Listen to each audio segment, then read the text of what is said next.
नमस्कार, नया सवेरा कार्यक्रम में आप सभी दर्शकों का स्वागत है, जहां हम बात करते हैं झारखंड के उन 16 जिलों की जहां पे मुख्य धारा से भटके हुए लोगों की वजह से विकास का सूरज अस्त हो चुका था, आम जनजीवन झुलस सा गया था। पर आज की तारीख में केंद्र सरकार, राज्य सरकार विभिन्न तरह की योजना चला रही है, जिससे वहाँ निरंतर विकास जारी है। साथ ही साथ लोगों का आर्थिक, सामाजिक, बौद्धिक विकास हो रहा है। दर्शकों, आज के अंक में हम आपको एक ऐसे गांव में ले चलेंगे जिसका नाम अक्सर उस छवि के लिए इस्तेमाल होता है जो अंधकार में पाए जाते हैं, सुनसान जगह में होते हैं। अक्सर इस नाम का प्रयोग हम बच्चों को डराने के लिए भी कहते हैं, वहाँ मत जाओ, वहाँ वो होगा। अब तक आप मेरा इशारा समझ गए होंगे, हम बात कर रहे हैं भूत की। जी हाँ, आप बिल्कुल सही सुन रहे हैं, हम बात कर रहे हैं भूत की। भूत होता है या नहीं होता है ये तो ऊपर वाला जाने, पर खूंटी जिला में एक गांव है जिसका नाम है भूत। गांव में भी वहां पे एक समय ऐसा था कि मुख्य धारा से भटके हुए लोगों की वजह से विकास नहीं हो पा रहा था। लोगों के अंदर दहशत का माहौल था, लेकिन आज स्थिति बदल चुकी है। वहाँ पे कैसे लोग विकास कर रहे हैं, लोगों का आर्थिक सामाजिक विकास कैसे हो रहा है, इन तमाम बातों की जानकारी देने के लिए आज हमारी कैमरा टीम लिए चल रही है आपको भूत गांव खूंटी जिला। तो चलिए हमारे साथ रुक कीजिए भूत गांव खूंटी जिला और वहाँ पे देखते हैं कैसे विकास हो रहा है। खूंटी जिला का भूत गांव एक समय उग्रवादी गतिविधियों के कारण हर समय चर्चा में बना रहता था। गांव में पिछड़ापन था और इसके कई कारण थे। खूंटी जिला मुख्यालय से दूर होने के कारण राज्य सरकार की कल्याणकारी योजनाओं का लाभ ग्रामीणों को नहीं मिल पाता था। इसके कारण योजनाएं धरातल पर नहीं उतर पाती थी। गांव में पक्की सड़कें नहीं थी, लोगों को पीने के लिए शुद्ध पानी नहीं था, बिजली की व्यवस्था नदारद थी। लोग कल्याणकारी योजनाओं के लाभ से पूरी तरह वंचित थे। ग्रामीणों को राशन कार्ड, आयुष्मान कार्ड, वृद्धा पेंशन, विधवा पेंशन, सर्वजन पेंशन योजनाओं का लाभ नहीं मिल पाता था। इन तमाम योजनाओं से ग्रामीण पूरी तरह वंचित थे। इसके पीछे एक बड़ा कारण ग्रामीणों में जागरूकता का अभाव भी था। दर्शकों नमस्कार, स्वागत है आपका कार्यक्रम नया सवेरा में।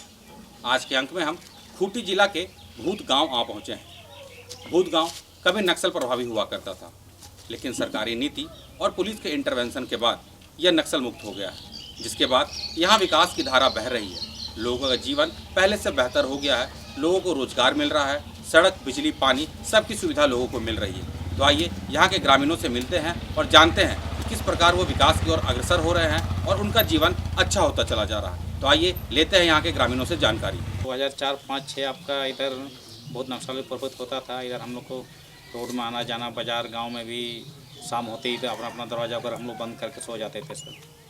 तो अब पुलिस प्रशासन के इंटरवेंशन के बाद, सरकारी नीति के बाद अभी जब नक्सल मुक्त हो गया तो बहुत सारे विकास के कार्य हो रहे हैं यहाँ पे।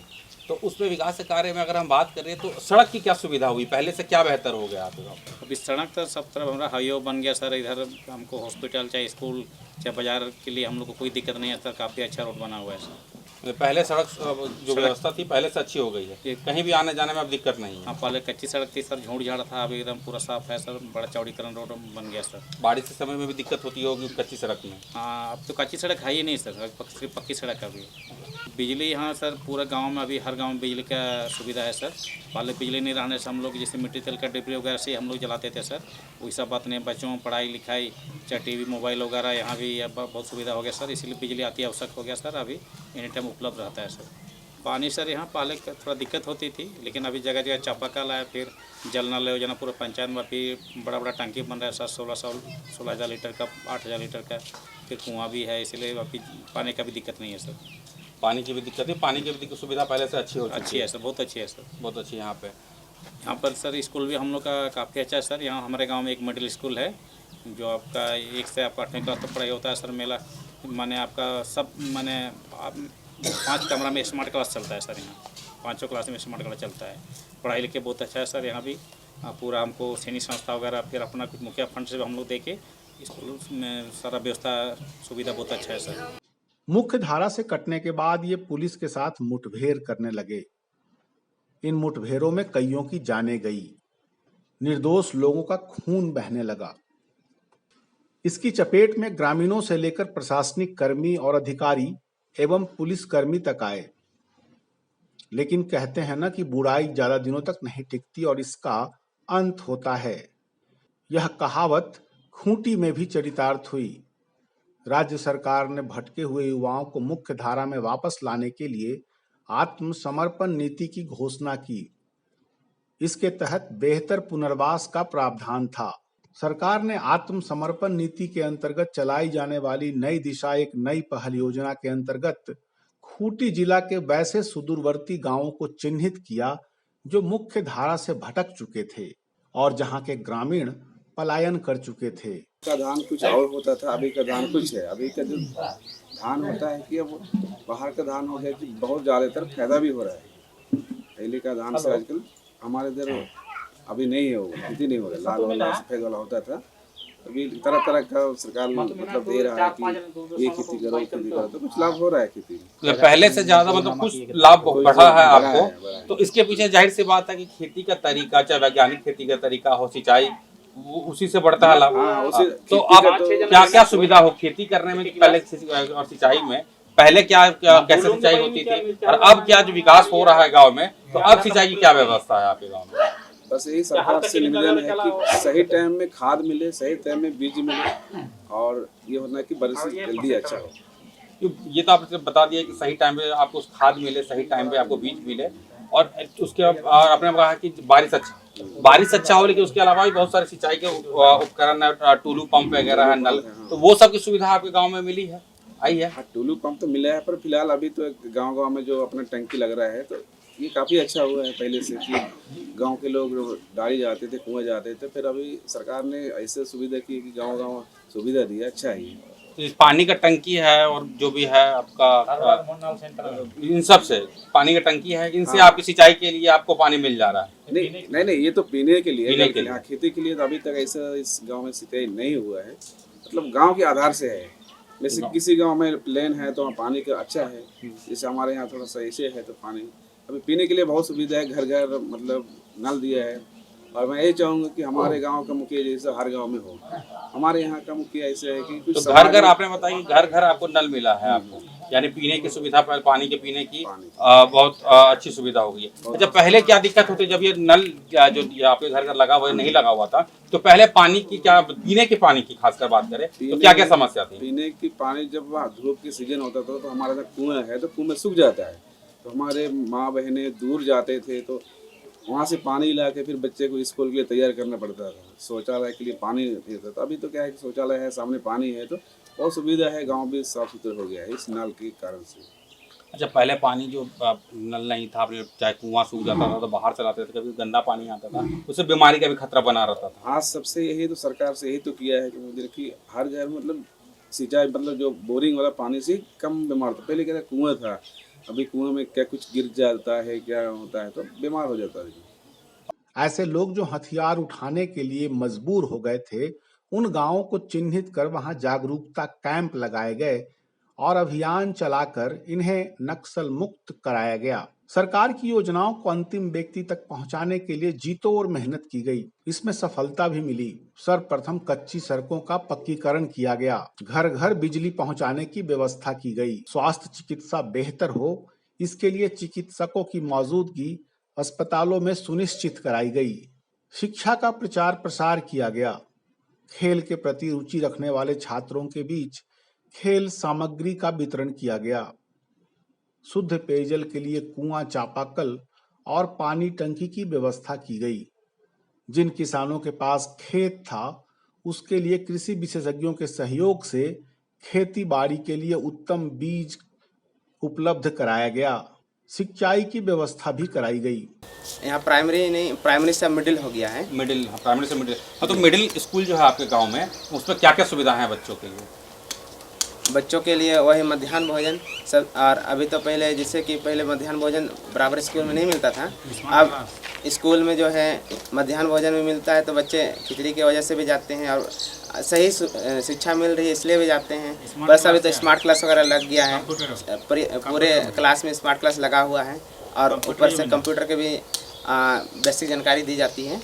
और अभी मतलब कि A to Z लगभग सभी सुविधाएं स्कूल में मौजूद है। अच्छा, आपने बताया स्मार्ट क्लास की, यहाँ जो मिडिल स्कूल है उसमें स्मार्ट क्लास के जरिए लोग बच्चों को पढ़ाया जाता है। तो स्मार्ट क्लास बच्चों की पढ़ाई लिखाई के लिए कितना ज़रूरी है, कितना ज़्यादा समझते हैं उनके लिए? एक किताब में पढ़ना, वो देखना, इसलिए सामने स्मार्ट क्लास स्क्रीन पे देखने में बच्चों को ज़्यादा इंटरेस्ट आता है, तो उनको कितना फ़ायदा होता है पढ़ाई लिखाई में? जी, इसको हम इस नज़रिए से देखते हैं कि जब मास्टर कुछ बताते हैं, कुछ मौखिक रूप से बताते हैं, तो बच्चे बहुत कोई है जो उनका ध्यान कहीं और रहता है, मतलब एक कान सुन लेते हैं, एक कान से मतलब उसको निकाल देते हैं। तो अब स्मार्ट क्लास जब से लग गया है, जैसे मतलब मूवी हम लोग देखते हैं, तो मूवी जिससे देखते हैं हर सीन हम लोग को याद रहता है। तो स्मार्ट क्लास से लगता है हमको बहुत सारे बच्चे जो हैं उनको देख लेते हैं और उनको भूलने मतलब ज़्यादा दिन तक याद रखते हैं, ऐसे अनजाने भूल नहीं पाते हैं। सरकार की जन कल्याणकारी योजनाओं, वृद्धा पेंशन, विधवा pension, Ayushman card, ration card, समाज कल्याण के माध्यम से चलाई जा रही योजनाएं हर व्यक्ति तक पहुंचे, यह सुनिश्चित कराया गया। इसका लाभ अब ग्रामीण उठाने लगे हैं। आत्मसमर्पण नीति के तहत व्यापक प्रचार प्रसार भी किया गया। जिसके घर परिवार के सदस्य मुख्य धारा से भटक गए थे, उनसे संपर्क किया गया। उनके परिवार को मुख्य धारा में वापस लाने की पहल की गई। इसका लाभ उठाकर कई नक्सली आत्मसमर्पण कर चुके हैं, तो कुछ आत्मसमर्पण करने के लिए सूचीबद्ध हो चुके हैं। पहले देहात वाला धान का बीजा लगते थे, उसमें 10 एकड़ में बहुत कम उपज होता था। अभी 1 एकड़ में उसका उपज तौल बढ़ गया सर। इसलिए तरह की खेती हमारा देखा हुआ है बहुत बढ़ती जा रहा है खेती के लिए। हाइब्रिड खेती धान सबको खेती करते हैं। आलू पालू भी, बैंगन तानवर भी, पहले का ज़माना और अभी का ज़माना में बहुत अंतर हुआ हमारा देखा हुआ है। और अभी भी उसी होते हैं। पहले हम लोग खाने को भी नहीं पूरा होते थे और धान कुछ नहीं बेचते थे। अभी तो खा के भी बेचते हैं, कुछ करते हैं, सब परिवार के लिए चलाते हैं खेती।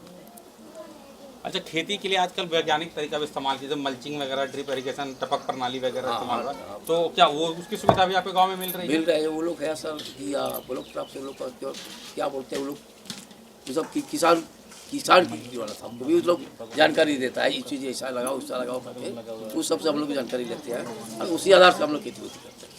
तो वैज्ञानिक तरीके से खेती करते हैं। हाँ। आपको अच्छा, तो कभी कभी खेती में क्या होता है कि जहाँ पे खरपतवार हो जाता है, खरपतवार होता है, और कभी कभी कुछ कीड़ा भी लग जाता है। कीड़ा भी उसके लगता लिए है। क्या है, आपको वहाँ से जो ब्लॉक से कोई आते हैं, बताते समझाते हैं क्या दवाई छिड़काव वगैरह करना? हाँ, ब्लॉक से समझते हैं, उसकी कीटाणुनाशक सबको बार लेना पड़ता है। फल फूल में भी जब तक खेती के समय से बल धान पकाई नहीं होगा तब तक उसको देख रेख करना पड़ता है सर। उसमें फल फूल में क्या कमी है क्या नहीं है, ये सबको कीटनाशक दवाई से लेते हैं और अच्छा होता है उससे। और पहले तो यहाँ से हम लोग बेचने के लिए कंधा में बो करके हम लोग बाजार ले जाते थे। कोई सुविधा तो नहीं था, सड़क उड़क भी नहीं था, टेम्पो वेम्पो भी नहीं था, वही चीज़ में हम लोग कंधा से लेकर के बोके लेते थे। तो अब कैसे जाते हैं? अभी तो सब चीज़ पूरे गाँव में गाड़ी घोड़ा आ गया, यहाँ से लाद के जाइए, कोठी रांची जहाँ भी जाइए सब चीज़ का ही सुविधा हो गया। और बाजार में भी, गाँव में भी बेचने वाला आदि खरीदने वाला आता है। व्यापारी यहाँ भी आती है और आप बाहर भी जब लेके चले जाते हैं, गाड़ी चले जाते हैं, यानी आप बाहर गाड़ी से लेके जाते हैं, यानी सड़क की सुविधा अच्छी हुई है। अच्छी हुई है। और हाल के दिनों में खूंटी एसपी के माध्यम से मुख्य धारा से भटके हुए युवकों के परिजनों से मिलकर उन्हें आत्मसमर्पण कराने के लिए प्रोत्साहित किया गया है। उम्मीद की जा रही है कि आत्मसमर्पण नीति के तहत एक बार फिर खूंटी जिला प्रशासन को शानदार सफलता प्राप्त होगी। अब खूंटी जिला के भूत गांव की सूरत बदल चुकी है। चारों तरफ विकास कार्य हो रहे हैं। लोग अब खुशहाल हैं। वे सरकार की कल्याणकारी योजनाओं का लाभ उठा रहे हैं, जिससे उनका जीवन स्तर बेहतर हो रहा है। लोगों के चेहरे पर अब प्रसन्नता साफ देखी जा सकती है। दर्शकों, जिन लोगों ने भूत गांव के बारे में पहले से सुन के रखा होगा, उन्हें बिल्कुल भी आश्चर्य नहीं हुआ होगा कि इस गांव का नाम भूत क्यों है। लेकिन जो लोग इस गांव का नाम पहली बार सुन रहे हैं, उन्हें बहुत ही अचंभित हुआ होगा। और एक और भी बात अचंभित वाली है कि नया सवेरा की जो टीम है वो हर जिले में पहुंचती है और उससे भी अचंभित वाली बात यह है कि जिले के छोटे छोटे गांव में जाती है और वहां की विकास की जानकारी हम सभी तक साझा करती है। तो दर्शकों, यहाँ पे हम बात कर रहे हैं छोटे छोटे गांव के विकास की। तो विकास में केंद्र सरकार, राज्य सरकार की नीति तो काम करती ही है, पर पुलिस प्रशासन बहुत योगदान कर रही है। पुलिस प्रशासन वहाँ के आम जनता से मिलती है, उनके अंदर आत्मविश्वास जगाती है, उन्हें बताती है कि उन्हें डरने की ज़रूरत नहीं, उनका साथ पुलिस के साथ है। दर्शकों, चलेंगे हम मिलेंगे खूंटी जिला के पुलिस अधिकारी से, उनसे जानेंगे कि कैसे वहाँ पे विकास हो रहा है और वो इस चुनौती को कैसे स्वीकारे हैं। तो आइए मिलते हैं पुलिस अधीक्षक से। जोहार, नया सवेरा कार्यक्रम में आपका स्वागत है। मैं हूं नीरज। आज हम आ पहुंचे हैं खूंटी जिला, जो कि एक नक्सल प्रभावित क्षेत्र था। यहाँ विकास की संभावनाएं नहीं के बराबर थी, लेकिन समय के साथ बदलाव हुआ। पुलिस प्रशासन के सहयोग से उन्हें समाज की मुख्य धारा से जोड़ा गया। आज वे सरकारी योजनाओं का लाभ लेकर के लाभान्वित हो रहे हैं। आज हमारे साथ पुलिस अधीक्षक, आइए उनसे हम जानते हैं कि ये बदलाव कैसे संभव हुआ, सरकार की सिलेंडर पॉलिसी से उन्हें क्या लाभ हो रहा है। देखिए, खूंटी जिला जो है, जिला बनाया ही इसलिए गया था। 2007 में इस जिला का नया जिला बनाया था रांची से अलग करके। तो रांची से अलग ही इसलिए किया गया था कि यहाँ पे नक्सल और PLFI जैसे ग्रुप्स जो है उनके द्वारा काफ़ी इस एरिया को डिस्टर्ब कर दिया गया था और यहाँ पर किसी भी तरह का विकास करना भी संभव नहीं था, प्रशासन का पहुँचना भी संभव नहीं था। तो नक्सल का इतना प्रभाव था कि उसको टैकल करने के लिए अलग से इसको जिला बनाना पड़ा और विशेष रूप से नक्सल पर फोकस करके पूरा जिला प्रशासन जो है इस समय कार्रवाई करना शुरू किया था। तो स्थिति काफ़ी अच्छी नहीं थी। खूंटी शहर तक नक्सली आते थे, यहाँ पर भी कई गोलीबारी हुई है और खूंटी शहर भी उस समय सुरक्षित नहीं था। और आसपास के जो इलाके हैं, जो प्रखंड है, तो चाहे तोरपा हो, मुरहू हो, अड़की हो या अन्य कोई भी इलाका, तो इवन टपकारा का इंटीरियर इलाका हो, कर्रा का इलाका हो, सभी इलाके जो है या तो माओवादी के मार से ग्रस्त थे या फिर PLFI जो ग्रुप है उसके मार से ग्रस्त थे। देखिए, सरकार की तरफ से काफ़ी कार्य किया गया और जिला प्रशासन, पुलिस प्रशासन की तरफ से माओवादियों से निपटने के लिए और PLFI ग्रुप से निपटने के लिए पूरे जिला में काफ़ी कार्य किया गया। आप पिछले 5 वर्षों में देखें तो कोई भी ऐसा क्षेत्र आज के डेट में नहीं बचा है जहाँ पर जिला प्रशासन नहीं पहुँचती है। लेकिन 5 वर्ष पूर्व, 3-4 साल पहले तक किसी को भी इंटीरियर इलाकों में पहुँचने के लिए भारी मात्रा में पुलिस बल की आवश्यकता थी और कॉमन व्यक्ति वहाँ पर नहीं पहुँच सकता था, जो कि आज ऐसी स्थिति नहीं है। इसमें मुठभेड़, कई लोग जो हैं, कई उग्रवादी से कुंदन पाहन जैसे उग्रवादी जो है खूंटी एरिया में एक्टिव रहे हैं। तो कई लोग जो हैं वो मारे गए पुलिस इनकाउंटर्स में, जो कि अभियान के तहत हुआ। लेकिन सरकार की जो सरेंडर की पॉलिसी है उसमें भी कई लोगों ने सरेंडर किया, जैसे कुंदन पाहन ही है, महाराज प्रामाणिक जो हाल में सरेंडर किया है, और भी कई ऐसे उग्रवादी हैं जिन्होंने हाल के दिनों में सरेंडर किया है। तो सरकार की नीतियों से भी प्रभावित होकर कई माओवादियों ने, PLFI ग्रुप्स के लोगों ने सरेंडर किया है। कई लोग इनकाउंटर के में मारे गए हैं और कई लोग पुलिस एक्शन में गिरफ्तार हुए हैं। जो भी बड़े बड़े लीडर्स थे वो गिरफ्तार हुए हैं और जिस कारण से उनको क्षेत्र जो है छोड़ना पड़ा। देखिए, ये जो भी अभी तो काफ़ी एरिया जो है वो, जैसा मैंने बताया कि इन त्रस्त से इनके मार से मुक्त हुआ है। तो उन जगहों पर लगातार पुलिस भी कम्युनिटी पुलिसिंग के प्रोग्राम्स करती है। हम लोग भी इंटीरियर इलाकों में जाते हैं, नए जो लोग हैं, नए जनरेशन के लोग हैं, उनको मुख्य धारा से जोड़ने का प्रयास करते हैं कि लोग कनेक्ट हों पुलिस से, जिला प्रशासन से, स्किल डेवलपमेंट्स के प्रोग्राम हो या फिर खेती बाड़ी से रिलेटेड कोई योजना हो सरकार की, तो उससे लोगों को जोड़ने का प्रयास करते हैं। लेकिन जिला प्रशासन भी अपने तरफ से काफ़ी कार्रवाइयाँ कर रहा है, चाहे सड़क का निर्माण हो या स्कूल का निर्माण हो, हॉस्पिटल्स का निर्माण हो। तो आप तोरपा इलाके में जाएंगे, टपकारा जाएंगे, कर्रा जाएंगे, तो उन इलाकों में आपको ये चेंजेस जो है वो देखने को मिलेंगे, जिससे धीरे धीरे लोगों का जो एक विश्वास है प्रशासन पर बन रहा है और लोग प्रशासन से जुड़ रहे हैं और मुख्य धारा में आ रहे हैं। देखिए, सरकार की विभिन्न योजनाएँ चल रही हैं जिला में, जिसमें कि रोजगार से संबंधित जो योजनाएं हैं, चाहे वो स्किल डेवलपमेंट का प्रोग्राम हो या फिर आप देखेंगे कि यहाँ पे खूंटी जिला में खेती को लेकर ड्रैगन फ्रूट की खेती को प्रमोट किया जा रहा है, लेमन ग्रास की खेती को प्रमोट किया जा रहा है, बागान में आम के बागान और अन्य फलों के बागान लगाने के लिए लोगों को असिस्ट किया जा रहा है जिला प्रशासन की तरफ से। तो ये रोजगार के ही साधन है जहाँ से लोग कमाई कर सकते हैं, अपना घर चला सकते हैं। उसके अलावा जिला प्रशासन, जो पुलिस प्रशासन भी जो है वो कोशिश करती है कि किसी तरह की बहाली हो, जैसे अभी होमगार्ड की बहाली हाल में हुई, तो उससे कई सारे जो लोकल लोग हैं उसमें पार्टिसिपेट किए, कई सारे लोगों की बहाली हुई। तो ऐसी जो बहाली है, ऐसी जो प्रक्रियाएं हैं, उससे भी लोगों को रोज़गार मिल रहा है। और अंदर कई सारे सरकार के विकास के कार्यक्रम चल रहे हैं, कहीं स्कूल बन रहा है, कहीं अस्पताल बन रहा है, तो ऐसे में भी जो काम है वहाँ के लोकल लोगों को मिल रहा है, तो लोग उससे जुड़ रहे हैं। पुलिस भी लगातार हम लोग के पास जो फंड्स आते हैं जिसमें कि लोगों को हम लोग जोड़ने का प्रयास करते हैं, लोगों को असिस्ट करते हैं कि अगर उन्हें कोई सहायता मिल पाए, सेंट्रल गवर्नमेंट भी देती है, स्टेट गवर्नमेंट भी असिस्ट करती है, तो वो सारे जो फंड्स हैं वो इंटीरियर इलाकों में पहुंचाने का हम लोग प्रयास करते हैं ताकि लोग जो है मुख्य धारा से जुड़ें और उन्हें बेनिफिट जो है सरकार की नीतियों का जो है वो। सर, जो नक्सली अभी भी भटके हुए हैं, अभी भी खूंटी के बाहर हो, अलग क्षेत्र में हो, या आज खूंटी के सीमावर्ती क्षेत्र पे हो, तो वैसे लोगों को आप क्या संदेश देना चाहते हैं? देखिए, संदेश बड़ा सिंपल है कि उस रास्ते को छोड़ दें। उस रास्ते में जो है या तो आपकी गिरफ्तारी हो जाएगी किसी दिन, या तो पुलिस एनकाउंटर में मृत्यु हो जाएगी। आपका भी परिवार है, आपके भी सदस्य परिवार के कई सारे लोग वेट कर रहे हैं। वो मुख्य धारा से जुड़े, वापस आए, आत्मसमर्पण करें और जो भी सहयोग हो सकता है जिला प्रशासन को तक करें, और सरकार की जो नीति है, सरेंडर नीति है, उसके तहत उन्हें भी सारी जो सुविधाएं हैं वो सरकार जो दे रही है नीति के तहत वो उन्हें मिलेगा। सर, आपने बात किया कि बहुत सारे सरकारी नीति सरेंडर पॉलिसी के तहत उनको सुविधा मिलेगी, उसके बारे में कुछ बता सकते हैं? क्या कुछ ज़मीन मिलता है वगैरह, ये सब कुछ उन सब बारे में? देखिए, सरेंडर करने पे जिस लेवल के वो उग्रवादी हैं उसके अनुसार सरकार एक रकम भी डिसाइड करती है। सरेंडर करने पर उन्हें वो रकम तो मिलता ही है, साथ में शिक्षा के लिए, बच्चों की शिक्षा के लिए भी पैसे दिए जाते हैं, घर बनाने के लिए ज़मीन दी जाती है, वकील का जो खर्च होता है, जो केस लड़ने के लिए खर्च होता है, उसके लिए पैसे दिए जाते हैं।